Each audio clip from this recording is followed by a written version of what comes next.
പറശ്ശിനിക്കടവ് വിസ്മയ പാർക്കിൽ caricature fest സംഘടിപ്പിച്ചു. ബാലഭൂമിയുമായി സഹകരിച്ചാണ് ഫെസ്റ്റ് സംഘടിപ്പിച്ചത്. സന്ദർശകർക്ക് വിസ്മയമായി പറശ്ശിനിക്കടവ് വിസ്മയ പാർക്കിൽ സംഘടിപ്പിച്ച കാരിക്കേച്ചർ ഫെസ്റ്റ്.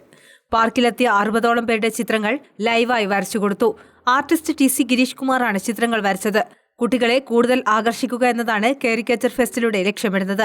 സന്ദർശകരെ ആകർഷിക്കുന്നതിന് നിരവധി കലാപരിപാടികളും പുസ്തക പ്രദർശനവും ഉൾപ്പെടെ വിപുലമായ പരിപാടികൾ തുടർന്നും പാർക്കിന്റെ ഭാഗമായി സംഘടിപ്പിക്കാൻ ആലോചിക്കുകയാണ്. ഇതിനു മുന്നോടിയായാണ് കാരിക്കേച്ചർ ഫെസ്റ്റ് സംഘടിപ്പിച്ചതെന്ന് മാർക്കറ്റിംഗ് മാനേജർ നിതിൻ പറഞ്ഞു. നമ്മുടെ വിസ്മയ അമ്യൂസ്മെന്റ് പാർക്കും ബാലഭൂമിയും സംയുക്തമായി കൊണ്ട് ഇന്നിവിടെ ഒരു വലിയ കാരിക്കേച്ചർ ഫെസ്റ്റ് സംഘടിപ്പിക്കുകയാണ്. പ്രത്യേകിച്ച് കുട്ടികളെയും ഫാമിലിയെയും ആകർഷിക്കുന്ന രീതിയിൽ അവരുടെ ചിത്രങ്ങൾ ലൈവായി വരച്ചു കൊടുത്തുകൊണ്ട് സന്ദർശകരെ ഏറെ ആകർഷിച്ച ഒരു പരിപാടിയാണ് വിസ്മയ കാരിക്കേച്ചർ ഫെസ്റ്റ്.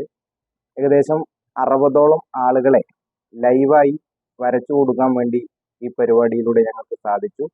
പ്രത്യേകിച്ച് സ്കൂൾ സീസണാണ് ഈ ജനുവരി ഫെബ്രുവരി മാസങ്ങളിൽ വരാൻ വേണ്ടി പോകുന്നത് എന്നുള്ളത് കൊണ്ട് തന്നെ കുട്ടികളെ കൂടുതലായി ആകർഷിക്കുക എന്നുള്ളതിൻ്റെ ഭാഗമായിട്ടാണ് ഇത്തരത്തിലുള്ള ഒരു ക്യാമ്പയിൻ സംഘടിപ്പിച്ചിട്ടുള്ളത്. അതുപോലെ തന്നെ വിപുലമായ പരിപാടികൾ, സന്ദർശകരെ ആകർഷിക്കുന്ന രീതിയിലുള്ള കലാപരിപാടികളും അതുപോലെ തന്നെ പുസ്തക പ്രദർശനം ഉൾപ്പെടെ ബുക്ക് ഫെസ്റ്റ് ഉൾപ്പെടെയുള്ള വിപുലമായ പരിപാടികൾ തുടർന്നും വിസ്മയ പാർക്കിന്റെ ഭാഗമായി സംഘടിപ്പിക്കാൻ വേണ്ടി ആലോചിച്ചിട്ടുണ്ട്.